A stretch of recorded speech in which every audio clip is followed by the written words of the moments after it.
Hey guys, welcome to The Film Cultist, the podcast where we find the diamond in the celluloid rough. I am your host, as always, Zack, and today we're going to be talking about the 2009 film Jennifer's Body, starring Megan Fox. And today, I'm actually in a beautiful, non-burnt-down bar that isn't Melody Lane. I'm actually in beautiful Club Cobra here in Burbank, California, and I'm actually joined by a couple people that stumbled into the bar waiting for a weird particular band that no one knows about. Why don't you guys introduce yourselves? Hi, I am the number one low shoulder fan, Addison Peacock. You can find me on the No Sleep podcast or on the Cryptid Keeper, which is a comedy podcast I do about folklore and monsters from all over the world. And I actually was the Revenge Honey with the Horror Honeys for a couple of years at the end, doing coverage of revenge horror. And we're talking about one of my favorite horror comedies of all time, Jennifer's Body. What about you, Michael? Yes, I'm Michael Varrati. Those of you in the podcast sphere know me most for my show Dead For Filth, the podcast for all things queer horror and beyond. I'm also a screenwriter. I've written a number of TV movies and independent horror films that have played on television, as I just mentioned, and film festivals around the world. And I love this movie, and I'm excited that after 9 years, it is sort of getting its renaissance. So I'm really down to talk about it. Yes, it's one of those movies I remember seeing like the trailers for in the movies because this was back, I was in middle school and every prepubescent boy thought Megan Fox was like the greatest goddess to ever walk the earth. For me, it was always Carrie Fisher's Princess Leia. That was always me. Empire Strikes Back. But for most kids, it was always the scene in Transformers with her on the hood of the car. But we're talking about something a little different. We're talking about Jennifer's Body. Now, Addison, this is one of your favorite movies. Why don't you tell us a little bit about it? When was the first time you saw this movie? Okay, so actually, thank you. That brings me into a really a point that I really wanted to talk about, which is that I fell victim to the subconscious smear campaign against Megan Fox for a large portion of my youth. I was a teenage girl who felt very vulnerable, and seeing Megan Fox, this like very perfect sort of sex symbol of a woman, I felt a lot of sort of resentment toward her. And so I remember seeing the trailers for Jennifer's Body probably around when you did, and I thought, okay, that looks dumb. And then I forgot about it. And then in high school, I was home sick with, I don't even know, some stomach bug, flipping around on TV, and Jennifer's Body was on. I didn't know what was on at first. I just saw it starting and I saw, oh, Amanda Seyfried, I like her. And then Megan Fox was on, and I remember getting about 15 minutes in and going, oh, this is funny. This is really funny. This is not what it just was so very much not what the trailers indicated. Because the trailers were really weird, because I remember watching the trailers and they're so misleading because it's almost like this weird like sex comedy. It's almost... I don't know what the best way to put it other than like they have like sexy parts where like Megan Fox like burns her tongue with a lighter. There's like a lot of like weird like almost softcore porn. I was thinking of like Andy Sidaris from like Hard Ticket to Hawaii type of weird softcore porn. Mm-hmm. But when you watch the movie, it doesn't reflect that whatsoever. I actually read fairly recently on Twitter, there was an excerpt from an interview with, I want to say it was Diablo Cody and Karin Kusama, who are the writer and director of this film, talking about the way that the advertising around the movie was put together. And I remember them saying that they got an email with just the boiled down explanation of how the advertising was going to go was literally the phrase, Jennifer Hot, she steal your boyfriend. Yeah, what you're talking about, too, this whole ad campaign is really what lent itself to sort of the movie not finding its audience right away. Because when the movie came out, it's, as you said, Megan Fox had this sort of preconceived notion culturally as being the Maxim cover girl, the one who was like the supermodel that like all the boys lusted after and all the dads gave a side eye to in like a naughty way. And so when they marketed this movie was heavily marketed during sporting events on TV, and like the idea that it was just going to be go see this girl be sexy and violent and like fulfill all your like X-rated fantasies, which is not, as we know, what this movie is at all. And what happened then is when people did go see this movie and it turned out to be sort of like a hardline feminist story, there was a backlash early on, and people just kind of didn't realize that what they were being sold and what was actually the product were two different things. And I think ultimately the marketing team who did this movie they did it a major disservice. Well, I must confess that because I'm a little older than both of you, I saw this movie the weekend it opened in 2009, and it was a woefully under-attended screening because the movie was almost dead on arrival when it came out. And I remember even the friend of mine that I went to see it with was disappointed because I think he thought we were getting something more slapstick. And it's one of those movies, too, that I think that initial wave, it's like what you were saying, Addison, is you sort of had this preconceived notion. And it's a movie that, even for me, I went in and I was like, oh, this is smart. This isn't the movie I was expecting because I had been sold one bill of goods and got another. But then later when it kind of got its second life on HBO, I remember it like screened a lot on cable or paid channels. I was like, oh, this is really smart. And I saw it that opening weekend, and I remember thinking it was fine because I didn't really necessarily know what I was getting into. And then seeing it again later, I was just really floored by how impactful it actually was. Mm-hmm. I think it might benefit me because the second time I saw this was like last week, and I had forgotten a lot about this movie, and not seeing the trailers and just watching it as itself. Right. It really, I guess, does like almost a 180-degree turn where it's, wow, this is actually a lot of fun to watch. It was like watching, the best way I put on there was like, it's a good episode of Buffy, but also it's Clueless. Right. Which works fine for me. I yell about this constantly. I think that if Jennifer's Body had been given its due, it could have the same kind of, it could have had from the beginning and maintained the same kind of cult following as a Mean Girls. Absolutely. Yeah. Oh yeah, no, most definitely. It's a more quotable film. Do you know how often, can I swear on this? I don't know the rules. Oh, no. Okay, then I won't. There's a certain line that Jennifer says about Thai food, and I won't quote it, but you'll know what I'm talking about. I say it all the time. Naughty. But a great line. I think it's interesting that you bring up Buffy because I think that in the post-Buffy landscape, when we talk about these kind of films, it is sort of something that invariably comes up. And what Buffy and Jennifer's Body do share in common, and something that Diablo Cody is very masterful with in this film, is using horror as allegory. Mm-hmm. And it's interesting that Buffy had already hit that stride on television, yet at the movies, people were still not quite. I mean, that's always, like, horror has always been a tool for social commentary. Oh, yeah. But I don't know that at the, when this movie came out, the way that it was sold to the world, people realized they were getting, a whole heaping load of it. I also think that has a lot to do with the fact that there is absolutely no way that the average moviegoer would go into, I think just because of the inherent bias a lot of people have, go into a film that is featuring teenage girls essentially and expect it to be anything smart, because people underestimate teenage girls across the board, and the stories that reflect their lives or are talking about them. We're just now seeing a shift in that with like Lady Bird being considered for Academy Awards.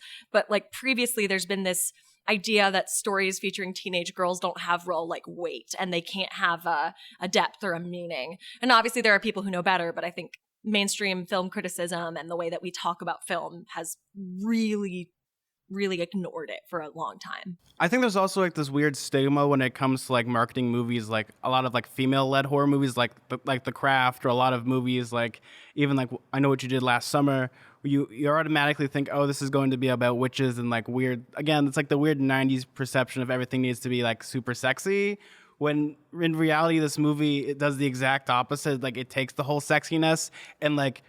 After a while, you're like, okay, this is all the sexy stuff is kind of boring. I want to see all the cool demon stuff. And that's what makes the movie so great.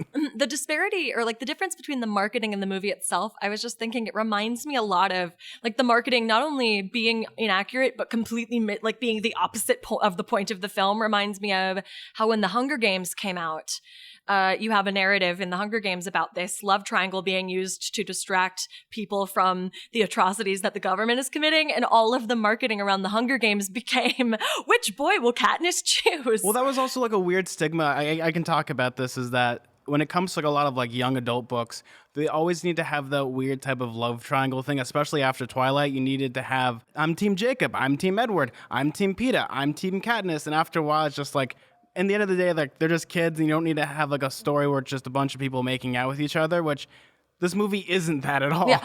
And the fact that they took a film that essentially is is subverting the idea of like sexy women or female sexuality as consumable and literally turning female sexuality into something that consumes and devours, and like that subversion, and they turned it into trying to sell Megan Fox as a consumable is almost funny if it didn't make me so angry.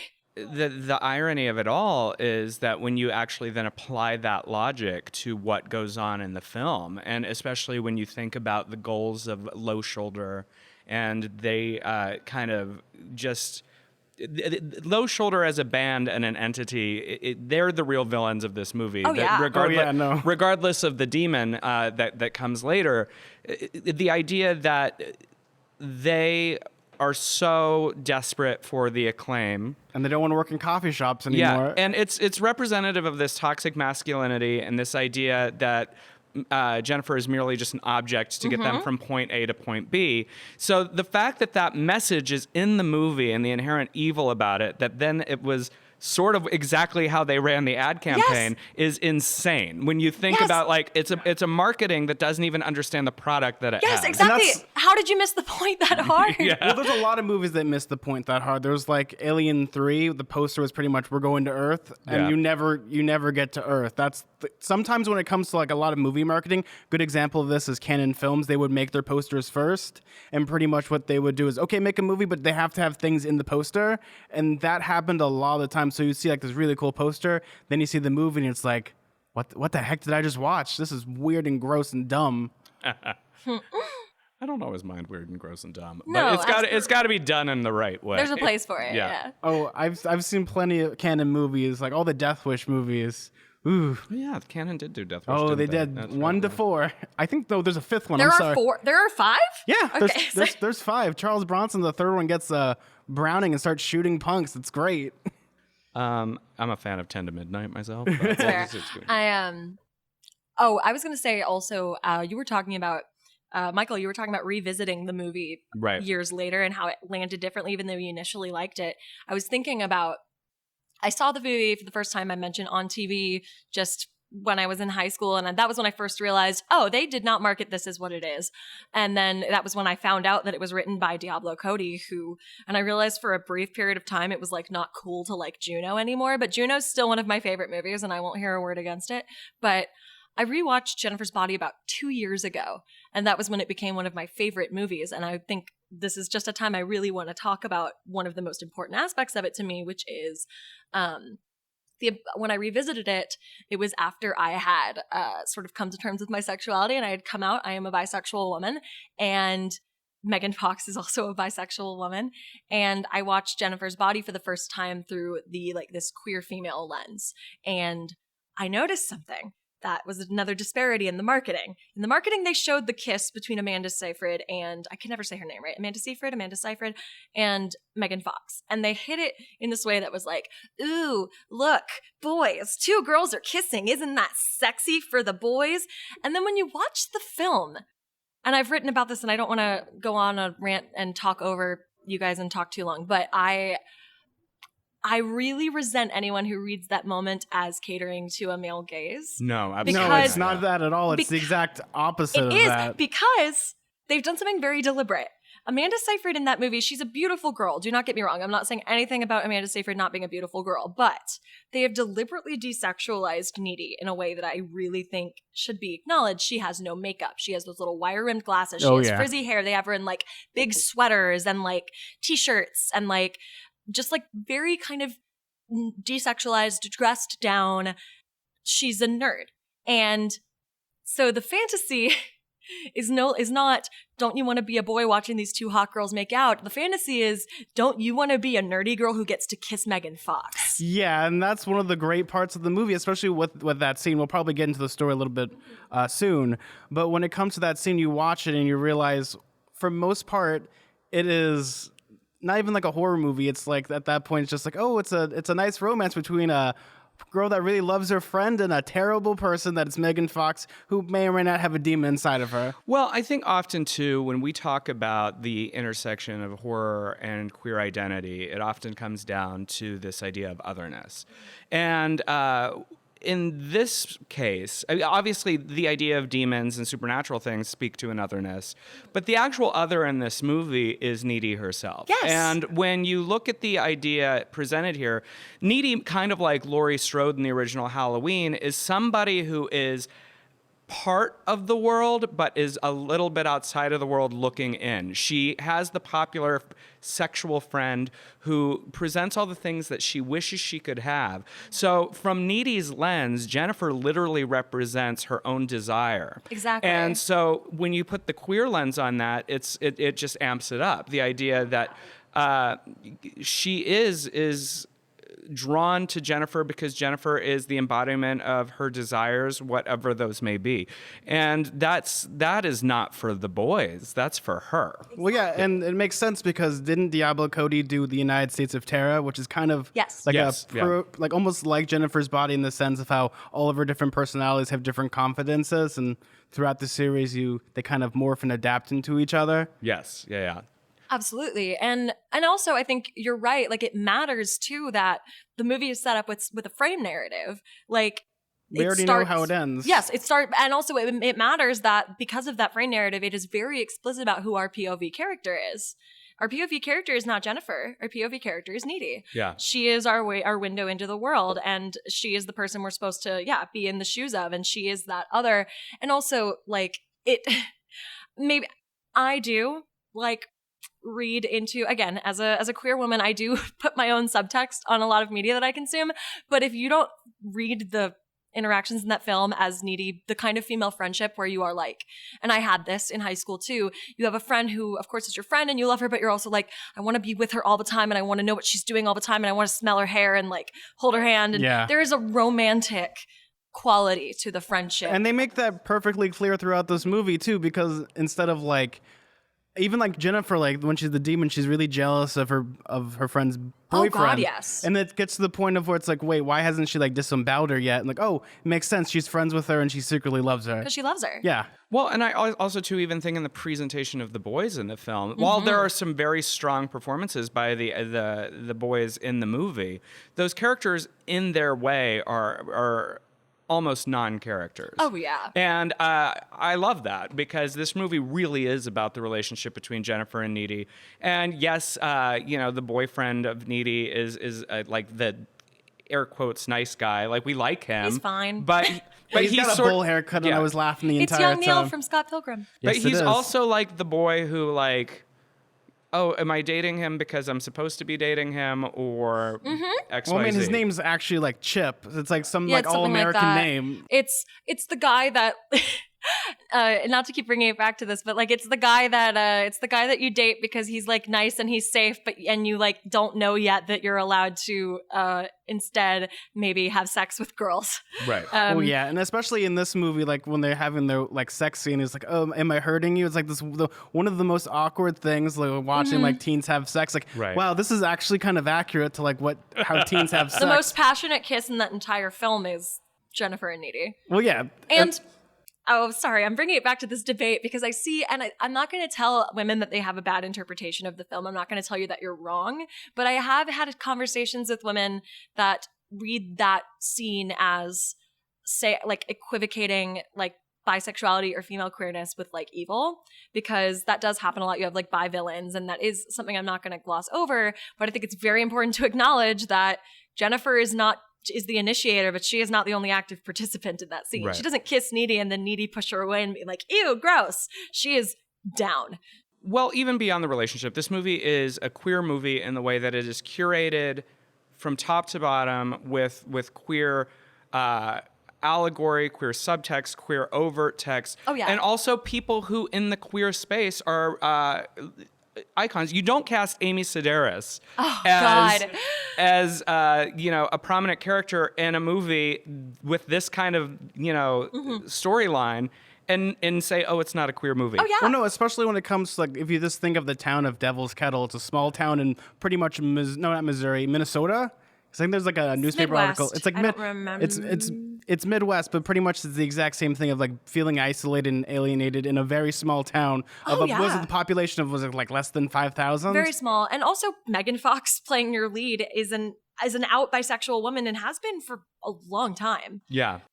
And even before it was as safe of a career move to be open about bisexuality, when there was a lot more kind of confusion and weird stigma around it.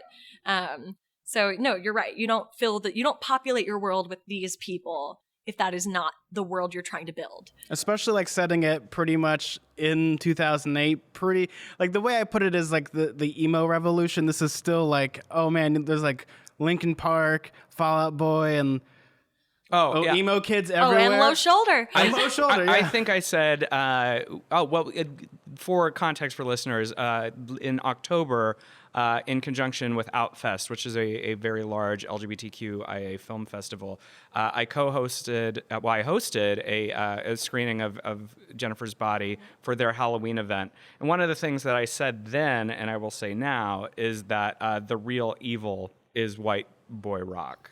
Oh my God. Yeah, a little bit. It resonates so deeply as someone who went to art school, having your villains be like faux soft artsy white boys who like put on this face of being very sensitive, but at their core are just as callous and cruel to women as like the sort of guy they would pretend to be the opposite of.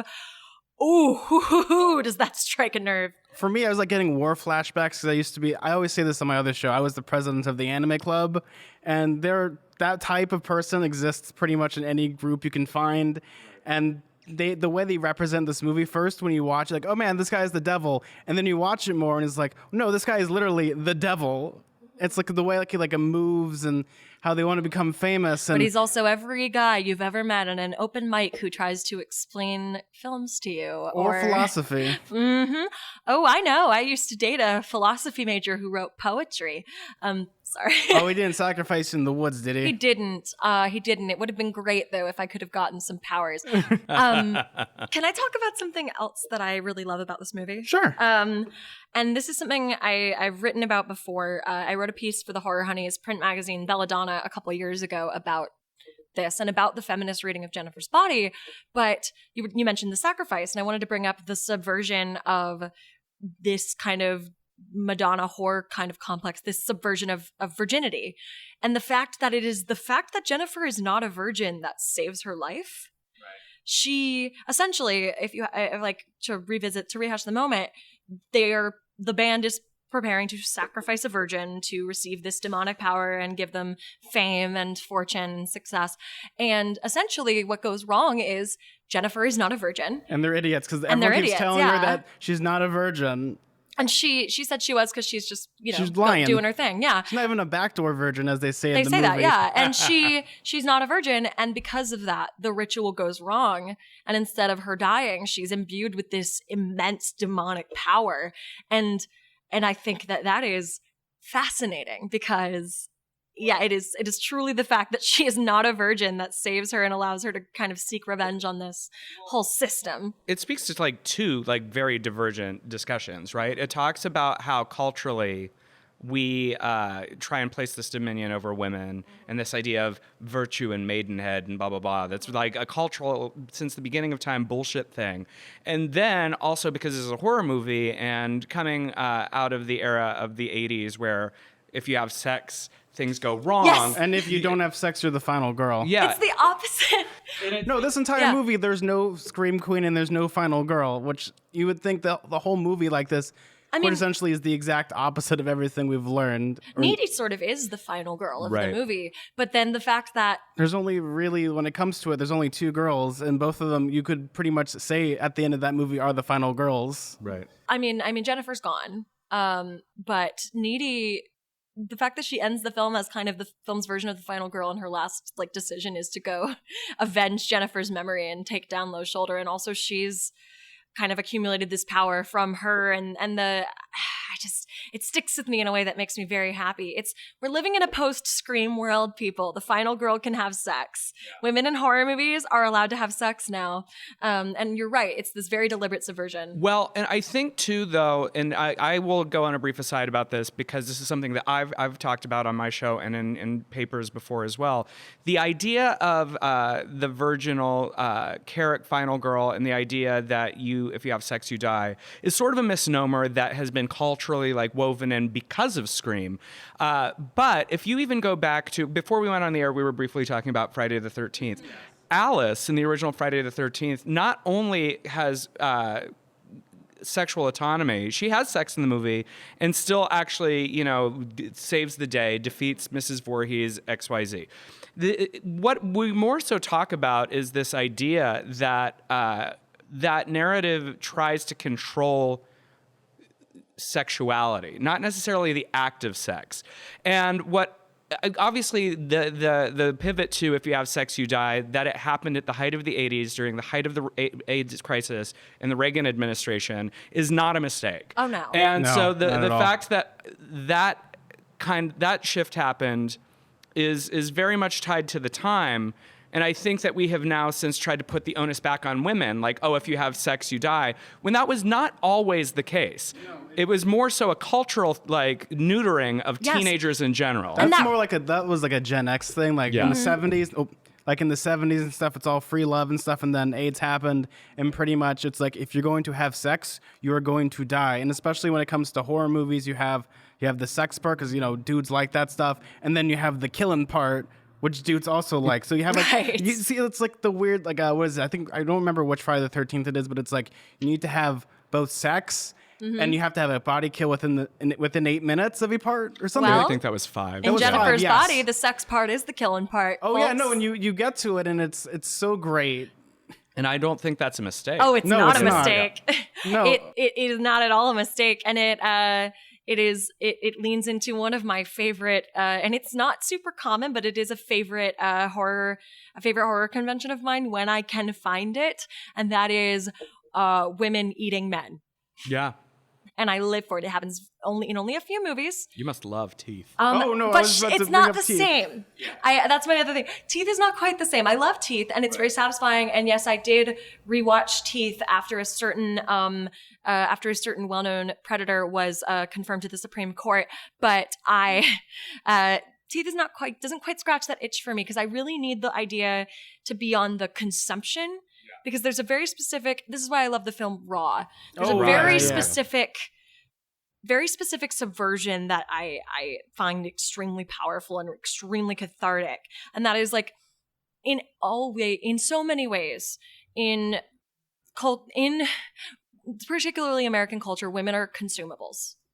They are, whether that is to be looked at or to be treated like, for example, sex is something that is done to a woman and not something that she does with a partner. Women are to be consumed.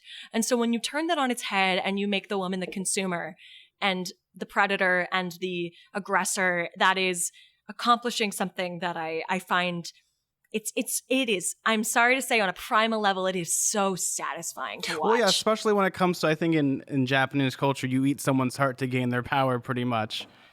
I love that you mentioned Raw because I think that Raw is one of those movies that in a very specific but maybe understandable way, would pair well as a double feature with Jennifer's Body. 100%. Well, no, yeah, 100%. Although Raw is a far more, air quotes, serious movie, I do think that what I also love is they both are absolutely queer films. Oh, yes. And I think this also goes to the idea that sometimes when we talk about queerness in movies, people automatically assume that you mean somebody that's LGBT or whatever. But queerness can be embodied and imbued in many different ways.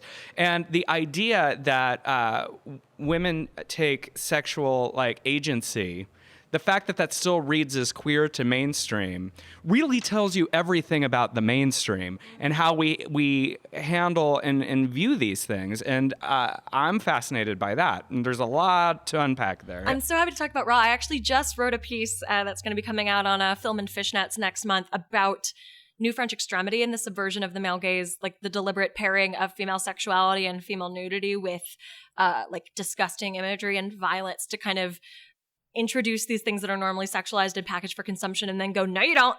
And I think Jennifer's Body does that very well because you have Megan Fox, this sex symbol for teenage boys. And what does Megan Fox's character spend the entire movie doing? Eating teenage boys alive. Right. And it is, I think of the image of her when she first like has her first meal, or when she gets back from Low Shoulder and she's in her like cute club outfit and she has blood all down her face and throat.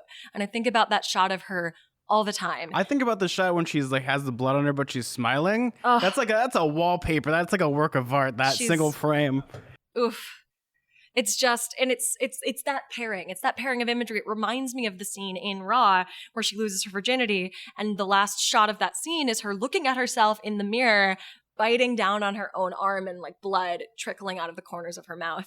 And I could write probably a whole essay on just that shot, but and it's that pairing of imagery of like, here's this beautiful girl that you expect to see in this sort of desirable, like kind of way for you to look at, and maybe she's here to be pretty for you, and then they pair that with the blood and the gore and the no, she's not. Right. Well, especially when it comes to the heart of this movie as well. I feel like when it comes to this movie, it's also about a film about friends really testing each other, because when you get down to it, I've had situations before where I've had friends that kind of like split off in this way where like yes, we're childhood friends, but we grow up completely different and we go on our separate paths. And in the end, one of us just stabs the other one with a box cutter in the heart. Oh. No, nothing like that. And but then you go to jail. Well, I think it's also kind of like one of those things because there are seniors in this movie. It's like the idea of growing up and you're all going to go to college and you might still be friends with some of your friends. You might not be. And at the end of the day, it's about who's really your friend. It's a lot like the movie, I think it's called like Ginger Snaps. Oh, yes, it Ginger is. Snaps is Oh, yeah, amazing, okay, so I'm also not going- another, yeah, you could program a whole like Another feminist, movie. yeah, Yes, also yeah. another movie where a woman eats boys. Yeah. Yes. I'm smiling so big right now. So, but there's it's a marvelous Canadian werewolf movie. It's one of the best werewolf movies of all time. Yeah. With also one of my favorite underrated horror actresses, Catherine Catherine Isabel, Isabel? the star Yeah. of American Mary. Yeah. And star of the Goosebumps episode, It Came From Beneath the Sink. She is. She's also. Did you just you just looked at me with that biggest shit-eating grin on your face? Yep. Oh, I love. No, potato, eek. I love when. Side note: I just love when like prominent Canadian actors. You can go back and find them as children in Goosebumps, like Ryan Gosling in or not Say Ryan Cheese or Gosling. Die? Oh Well, yeah, he- It is Ryan Yeah. Gosling. And he Ryan was Gosling. also in Are You Afraid of the Dark? He was. He Yes. double billed it. he really did. But anyway, you're right that this is also about like it's a coming of age story. Yes, and as they well. even within like the dialogue, there's like this movie is so quotable that like if you had a T-shirt, it'd be like the ones where it's in like type like 2-inch fonts, and you could just have all the quotes on it. It's like this movie does what Frank Zappa did to Valley Girls. It's so great. Do you buy all your murder weapons at Home Depot? God, you're butch. And that's one of my favorite lines of the movie. I mean, I would. You'd get them in yeah. bulk. It's better. Yeah. That's also another like deliberate lean into the queer dynamic between the two of them. Because it's the lesbian Yes. stereotype of Home Depot. Yeah. She literally says, "God, you're butch." There's even like parts of like, oh my god, are you lesbian? Yeah. And I'm like, this movie's so set in its time that it's Oh, yeah. hilarious.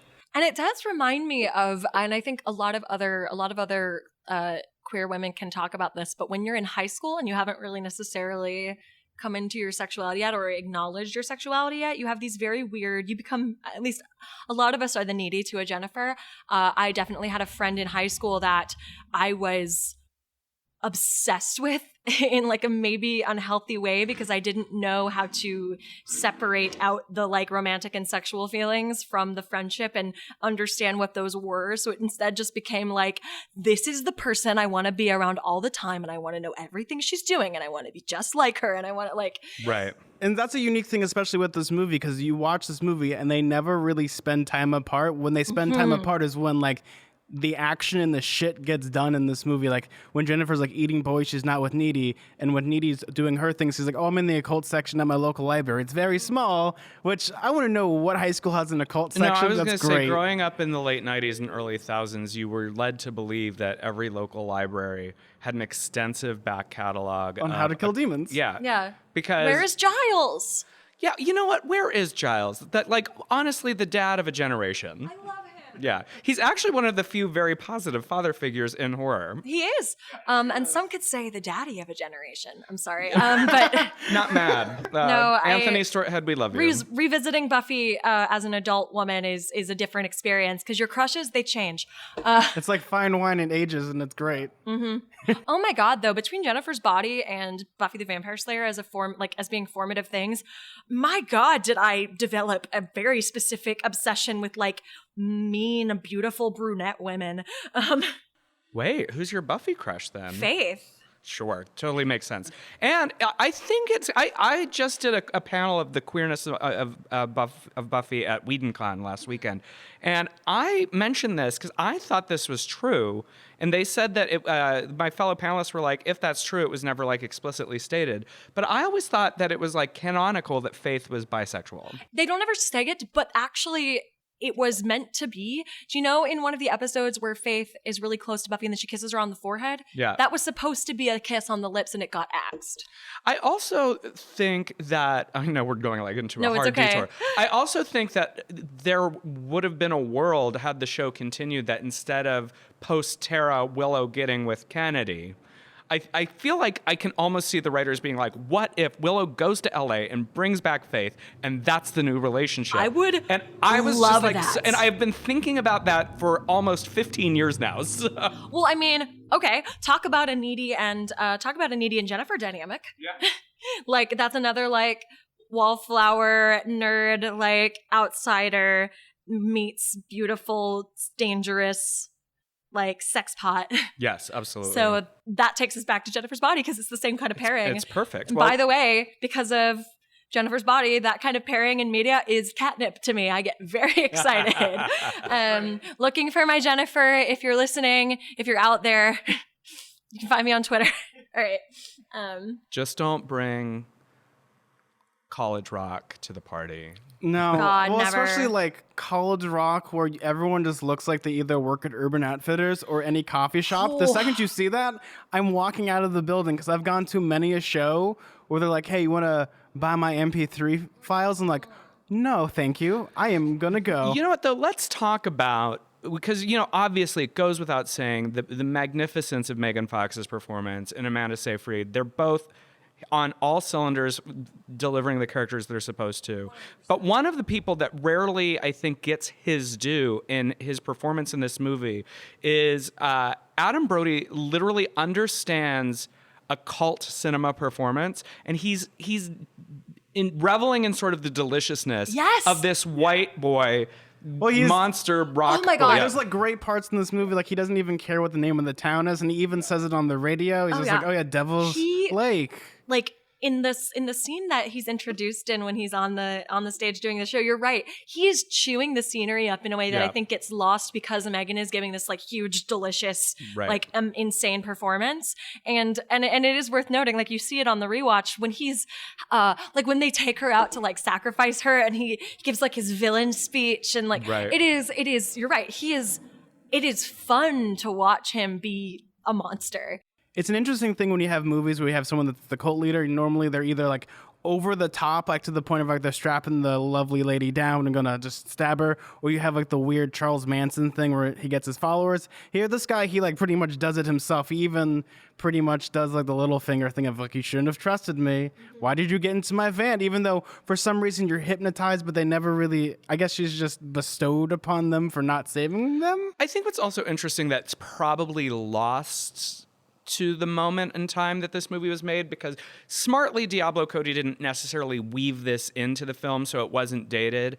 But in this particular moment of music, this was very much the MySpace era of the indie band. Emo music was like the king. This is the golden age of Fall Out Boy, and but the fact that like you would go on MySpace and hear a band, and if it was like a lesser known band, they'd you be would like, go to a bar. come to my show. And and she pretty much says that. I saw these guys on the internet, and I would go see bands like that in college. So I remember very much. And it's believable, especially in this situation where I think by having like almost like the low techie thing of everyone's not on Twitter, no one's on Facebook. Well, Facebook doesn't really exist because everyone has flip phones at this point. and you have this where like news actually spreads. Like, wait a second, like in a perfect world, like now, people would be videotaping the whole fire, Yeah. and pretty much there would be like, oh, they're not the heroes, and they don't get like their huge thing. Yeah. Whereas, you know what this movie reminded me of? What? I'm sure Michael probably knows. There's a movie called Black Roses. Okay. where it's Oh, yeah. Yeah. So it's this movie where it's about like this band comes to this like podunk town, and it turns out they're all demons. So when people play their music, they pretty much become like Jennifer, like they're eating each Okay. other, and That's interesting. They're almost becoming like, you know, lustful for each other, and they destroy a town, and then they go to the next one. But you were talking about the MySpace era of music, and you're right. I think this is something that gets a little bit lost with people who weren't as informed of this particular era. But I was not quite old enough that this was the case for me. But I have several good female friends who were basically, they were Jennifers during this era. They had like bands that were like this, that had enough kind of social capital to have fans, and they were like, but they were accessible. They weren't like celebrities, and it was a breeding ground for predatory men to take advantage of teenage girls. Oh, I can believe it, And especially during this time. Yes, this particular time. And you even hear now, like the amount of like emo bands that in the last several years have been outed for during 2008, 2009, taking advantage of underage girls, like, and doing all manner of creepy predatory things.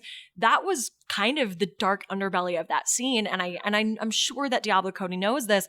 It was such a genius choice to have your villain and your predator be this kind of group, because it was like this perfect hunting ground. Like, you could easily have made this movie in the 90s and just changed out emo bands for like grunge music, and it would still work. But I feel like there's it hits a specific nerve, because the sort of newness of the internet and the newness of MySpace that allowed these people to have this sort of midway fame where they weren't celebrities yet, but they were like big enough that they could sort of cash in on that social capital and manipulate people with it. Especially with this, you also have like the novelty of, wait, I'm going to meet someone from the internet? Yeah, exactly. Wow, that's awesome. There wasn't And- no common sense. Like, it's like, wait a second, these people could totally be dangerous. Exactly. And so Low Shoulder exists in this perfect world where they weren't famous yet, but they're also not just some band no one's heard of. They have this social capital, and they have this like little bit of power and influence that they're able to manipulate Jennifer, and they're able to get away with what they do. And I just think it is pitch perfect. And Well, especially their name, Yeah. Low Shoulder. What is a low shoulder? It pretty much is when you're driving, you have to be careful, or you'll accidentally, your car will flip over. look out. That song is a bop, though. Oh, Through the Trees is a jam. I sing it all the time. I get like flashbacks, like this is pretty much like prom music, and it you know that it was in someone used it for prom somewhere. I used to listen to stuff just like that. I used to listen the first time, or when I heard it it was at the Outfest screening. That was when I finally focused on the song. I was like, oh my God, I had songs just like this on like my crying playlist. Yeah.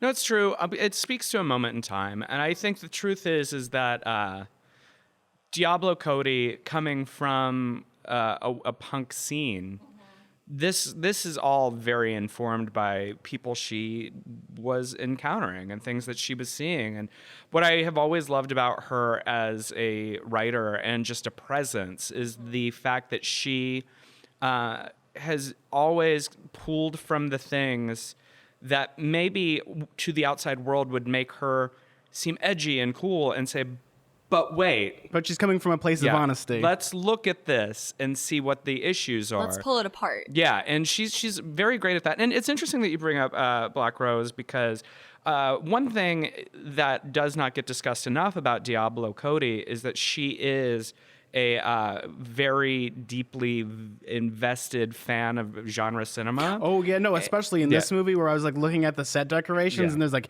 Evil Dead everywhere. They even do an Evil Dead shot in this movie where they have the whole zoom in. Yeah, It's such a love letter to horror comedy, and it absolutely breaks my heart that it didn't get its moment in the sun when it came out, and I hope that the ball keeps rolling and it keeps picking up steam now. The great thing about a lot of these movies, like this isn't just like a rare occurrence where movies like bomb notoriously. Like The Thing, everyone think that movie completely bombed in the cinema and became a beloved classic. So it just takes sometimes where you have that one little seed and it grows into a huge forest. The thing about it is that happens with this particular kind of movie. Genre movies tend to find their audience because sometimes it's what we were talking about at the top of the show, the idea that there's a social commentary woven within, and within the framework of the fantastical element is maybe a kernel of truth or a reckoning with something going on in society.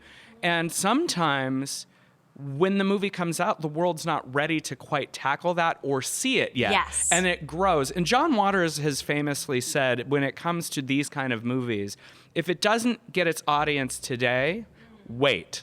But it does seem to be very specific with genre films or movies that are a little subversive or outside of the mainstream. Like if a rom-com comes out and doesn't do very well, we tend to just forget about it. Yeah. But something that kind of pokes holes at the world and maybe uses a fantastic element to do so. And that doesn't always mean horror. Another movie, personal fave of mine, that kind of is a thousands gem that has garnered its steam is a movie, Josie and the Pussycats. Oh, yes. And when Josie and the Pussycats came out, another movie I saw opening weekend, the difference between Josie and the Pussycats and Jennifer's Body is the weekend that opened, I went and saw it in the theater, and I and some lady in the back were the only two people there. No. And it was immediately a commercial failure. And then cut to the next time I saw it in a theater for its 15th anniversary, it was at the Ace Hotel, where they were celebrating that this movie had found its space. And the idea of this discussion of corporate takeover of our art. And even themes that would apply to Jennifer's Body in a way. All of a sudden, there's a theater full of 1,000 people that are cheering. And so sometimes it just has to find its place. And it's a joy to see Jennifer's Body finding There's no Yes. such thing as really like a bad movie, because there's always going to be a place for someone's going to find it. It used to be you'd go to Blockbuster Video and someone would be enamored by the case. Now it's sometimes, a lot of the time now, it's from internet movie sites that, like, we're talking about Jennifer's Body. Someone maybe from this podcast that's listening right now might want to pick up Jennifer's Body for the first time and watch it. There's it's a snowball and domino effect. There's a famed Northern California horror host named Mr. Lobo who once said, and I say this every so often, there are no bad movies, only bad audiences. Oh, I love Oh that. yeah, no, that's a great way of thinking of things. And yeah. I think he's right. I've I always agree. felt he was right, yeah. The worst type of movie you can have is a boring one where you'd rather be on your phone than watching the movie. If you can find, this is what I always say in my show, if you can find like 10, 20 minutes of you're not looking at your phone, you're thinking of nothing but the movie, you have found a good part of that movie. If you can find nothing, I just watched The Thing. Half that time I was The Thing from 2011, and I was sitting and just trying to. I was forcing myself, and that's not a good thing for a movie. That's why I never say a movie is overrated, and I never say a movie is bad, because there's always some people might like something than I get. Yeah, that reminds me, I actually just recently watched, and I think this is a movie that attempts to tackle some of the same themes as Jennifer's Body. Perhaps not as effectively, but I will say I just watched The Perfection, and that is the first horror film I've watched on Netflix in a while that I did not even think about touching my phone. I was locked in. Did I necessarily enjoy all of it? No, but I was in it. But shoot, what was I? Oh, I was going to say, that actually reminds me, though, also, you were talking about things having their moment, and maybe people weren't ready for the message of Jennifer's Body when it came out. And I as much as I get a little bit sick of any movie touching on these themes, getting tied back to this, because this is not the only fight being fought over abuse and predatory figures in the industry. The Me Too movement primed a lot of people, I think, for a movie like Jennifer's Body to resonate and to be ready to hear it. And also, myself and a lot of other women, I won't bring the mood down too much, but this kind of story resonates with me, and it is cathartic for me and a lot of other women who've been through experiences where they've been victimized. And I think it's the perfect moment for it. It sucks that the perfect moment came so much later. And it sucks that the perfect moment had to come at this cost. Yes. Yeah, Oh, yes. I think that's the thing, is it is serving that thing that horror tends to, is that we invest our fears into something fictional so we can get that catharsis, because we're dealing with the very scary realities of the world. I will say that when a particular person who shall remain unnamed was confirmed to the Supreme Court, I had a massive PTSD episode, and I was able to calm myself down and get myself back to a comfortable headspace by rewatching a double feature of Teeth and Jennifer's Body, and chasing it with Raw. And sometimes that is what we need. A raw chaser. Yeah. Well, that's a great thing about a lot of these movies, is that movies that you love, they comfort you in such great ways. Like for me, like I used to be like really bullied, and I used to like just no one would hang out with me, and I would end up watching a bunch of trauma movies. That like it used to be Class of Nukem High, Toxic Avenger, Sergeant Kabuki Man, NYPD. I love Toxic Avenger. I would put those all on, and I would just forget all my problems, because it's actually, here's a good example of this, is why you probably enjoy this movie a lot, is a lot like, I always use Halloween 2018. Like, in the beginning of that movie, Jamie Lee Curtis is completely like, she's like, everyone thinks she's crazy, but the second she's in the house with Michael Myers, she becomes the most competent person in there. And the part where she's like going through the house and she has like all the Michael traps is some of the strongest things about a person conquering their fear and making it their bitch. Yeah.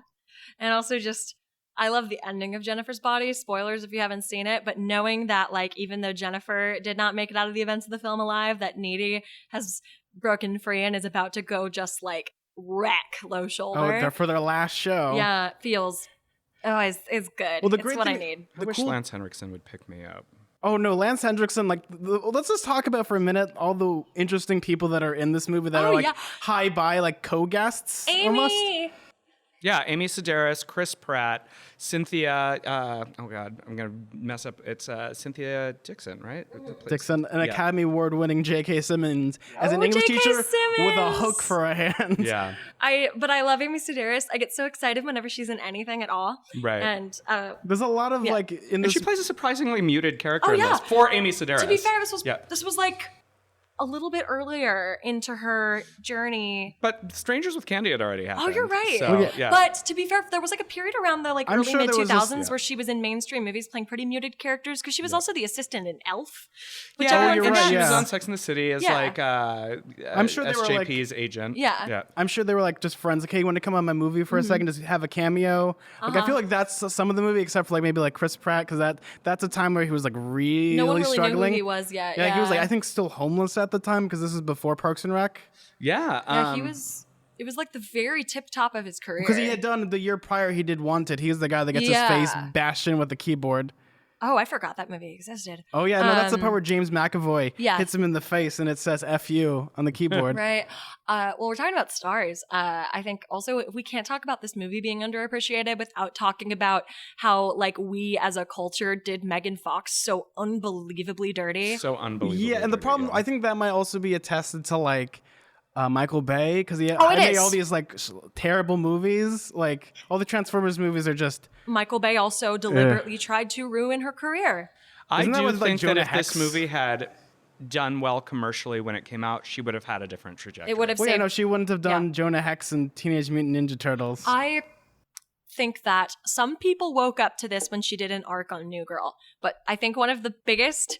One of the things that breaks my heart the most about Megan Fox's career is that because she is this beautiful, and she is, like, I'm gonna be very gay for a second, she's just this beautiful, like, sensual, like, just incredibly sexy woman, but, like, because of that, she gets very pigeonholed, and no one lets her do something she's very good at, which is, Megan Fox is freaking funny. She's so funny. no, She's funny, so funny. And in this movie, she's in it like 180%. Like the more you watch this movie, the more you know she's having fun. Like there's parts of the movie where she's completely eating the scenery, but that's okay in her diet. That's perfectly fine. She's just eating that scenery like she's eating those boys. And that's a good one. Yeah, and I think I'm hoping that I've seen more people, because of her arc on New Girl, say, wow, I didn't know Megan Fox was so funny. And I'm hoping that paired with Jennifer's Body's resurgence is going to let her do more comedy, because I think that unfortunately we do this particularly with, it's just another way in which like women are pigeonholed in this industry, but because they already decided to cast her as this sex symbol, no one made any room for kind of the delightful weirdness that she has. Like I am a person who's very interested in folklore and cryptozoology. I have a cryptid podcast. And so I don't know how many people know this, but Megan Fox like believes in Bigfoot and is really into aliens and ghosts. And she's actually supposed to get an Unsolved Mysteries series, like type series with the History Channel, like soon. I'm that she's totally gonna be fine hosting. with that. I want to watch it. As long as they give her like the weird frizzy hair, the Ancient Aliens guy, and then that'd be. Anyway, I wanted to give Megan Fox credit where credit is due, that we and also just like specifically Michael Bay did not allow her to like shine as brightly as she deserved. Well, no, for a he long cared time. too much about them explosions and masturbation jokes in the Transformers Exactly. movies. She was a prop, and they didn't let her be a person. No, they did not. Yeah, it's objectification at its well, objectification is always at its worst, but it's definitely very clear what's happening. Oh, Yeah. absolutely. But on a very lighter note, while we finish up, because we're almost wrapping up this episode, why don't we talk about one of our favorite parts of the movie, your favorite quote? Why don't we do something to like lighten the mood before we, everyone either stops their car, gets out of traffic, and gets a burger. Addison, do you have a favorite that you want to lead us off Oh, with? wow. I mean, I have a couple. My favorite line I can't say, but it is... If you want, you can like flub it if you want. Or actually, you know what? You want to beep it? You can say it, but I will censor one part of it. Beep the word. All right. One of my favorite lines of the movie, and it is not just the line, but it is the way, this is me talking about how funny Megan Fox is. It is the way she delivers this line. She arrives at Needy's house, and Needy and her boyfriend come down the stairs, and Jennifer says, "It smells like Thai food in here. Have you guys been And it makes me just lose it every single time. Funny-wise, that's my favorite. Second favorite moment, because I just think it is fabulous. I do love the scene where Jennifer makes the move on Needy, and they have this very passionate moment before Needy's like, I gotta kill you. And those are two of my favorites. And that's, yeah. What about you, Michael? As a fan of horror, I really love the scene when Jennifer first comes home. As Addison was talking yes. Oh no, about. she's like eating the chicken. Like Yeah. that is some of the best. And then she scenes. pukes all the black bile on the floor. And it's Which, almost have you ever seen the horror movie Splinter? Yes. It's very Yes. similar to Sorry. that monster. But I do also very much love the end, because Diablo Cody and Karan Kusama intentionally structured this as any teen movie. And what happens at the end of every teen movie? Prom. Yes. And Oh, the fact that they took us to prom and then took us out of prom, and just the when Amanda Seyfried does that hardcore slow-mo sprint in that terrible dress. No, Yes. that's It's Oh, just it's like so it's ugly. amazing though. It's just like it's so deliberately knowing what it is referencing, and in that moment also makes it wholly unique. Yes. And Yes, that's what I especially really the like about second, it. like Megan. I'm sorry, not Megan. The second Jessica lifts up out of the pool. Yeah. You're like, oh, I'm in this. I went to LA Comic Con in October, and they had the dress there. Oh, rad. They had Needy's Jennifer's dress? Oh, dress. Jennifer's dress, yeah. with the blood on it, and I took a picture with it, and I did almost cry. It's a beautiful. But her dress is beautiful. It is, well, of course, because it's Jennifer. But they had the dress from the prom scene in the pool. I want somewhere, Diablo, if you're listening, and I'm sure she would never give this to me, but I want an actual print of the prom photo that Needy and Amy Sedaris took. Yes. Wherever that is. Diablo, please, can I get in on this? I think it's perfect. I also love that it kind of leans into the teen movie of it all with the opening, while it's much darker in tone, is essentially the record scratch. Yep, that's me. Bet you're Yeah. wondering how I got in this situation. It all so started true. with my friend Jennifer. It reminded me a lot. That actually goes into my favorite part of the movie is the whole beginning parts where it has a nice beginning and a nice bookend. But it reminded me a lot of the show Dead Like Me. Love Dead Like Me. It has that same type of both art style, but also the same type of witty narration. And I think that's what kind of sells the movie on top of all the nice horror homages they have, obviously, to the Evil Dead. Yeah. And because of that and the stuff that they could work with a very small budget, they pretty much made this movie shine really high, especially with the very small town and being creative without having here we go, another demonic possession movie. The one thing I found that was so striking about this movie is that there isn't the whole kiss to unwind everything. Needy doesn't kiss Jennifer and she doesn't revert back. It's very once she's gone, she's gone. That says a lot about this movie is sometimes you just can't go home again. It's also not really a quintessential possession movie because Jennifer doesn't really go away. She's just imbued with this kind of she's not really possessed so much as she's changed. Yeah, they don't really ever, sell the idea that she was necessarily nice before this. Yeah, No, oh God, no, no. they don't. But that's the cool thing is they don't do the schmutzy thing of true love saves the day at the end. They don't do any some weird softcore porno thing where it's just well, we need to kiss and hold hands and she'll be okay. No, she's a demon, and unfortunately some endings don't have happy endings except for this movie, which has the best ending of I'm going to go kill the band. And I love the stupid ending part where they cut away, Lance Hendrickson drives her away and they have the low shoulder little sign. I thought that was a nice little touch. Oh, it's so good. It's so good. Well, I think that's the time we have for this week for the Film Occultist. Why don't you guys go around and kind of plug your shows? Well, you can find Dead for Filth wherever podcasts can be found. You can also follow Dead for Filth on Twitter at Dead for Filth and on Instagram. We are available on iTunes, Stitcher, SoundCloud, et cetera, et cetera. And you can follow me, Michael Varrati. That's Michael, V as in Victor, Arrati, on all social media platforms. You can find my show, The Cryptid Keeper, wherever you download podcasts, and also on Twitter at CryptKeepPod, CryptKeeppod. Then also you can hear me doing actory things on the No Sleep podcast, usually screaming, and that's wherever you find podcasts, or at No Sleep Podcast on Twitter. And then if you want to follow me, I am at Addison_Peacock. That's ADDISON_ and then Peacock like the bird. Thank you guys so much for coming on the show. I really appreciate us talking about Jennifer's Body. It's a lot of fun to actually talk about this movie because it's one of those really big hidden gems that I feel like more people should know about. And I know, and I actually can guarantee within time we'll have whole movie theaters filled with people saying the lines almost like Rocky Horror-esque. I hope so. I'd love to do like a midnight like Rocky Horror show for this movie, and everyone like says the lines, and like it'd be great. I want to reserve a theater and have a one-day festival that is just women eating men in horror movies, and it would be Ginger Snaps, this, Teeth. What would you and call Raw. that festival? I don't know yet. Probably give me a bit and I'll figure something out. But like, look out, she's hungry. That's good. All you can eat men. We'll chat, buffet. Michael. I like it. Well, if you want to find me, you can find me on Twitter at Suda41. That's SUDA41. If you want to follow my show, you can follow it on Twitter, pretty much in the same place. And if you want to email the show, you can email me at thefilmcultist@gmail.com. Well, thank you guys so much for coming on the show. Thank you for having us. I'm Zach. I'm Addison. And I'm Michael. And let's keep it real, guys. See ya.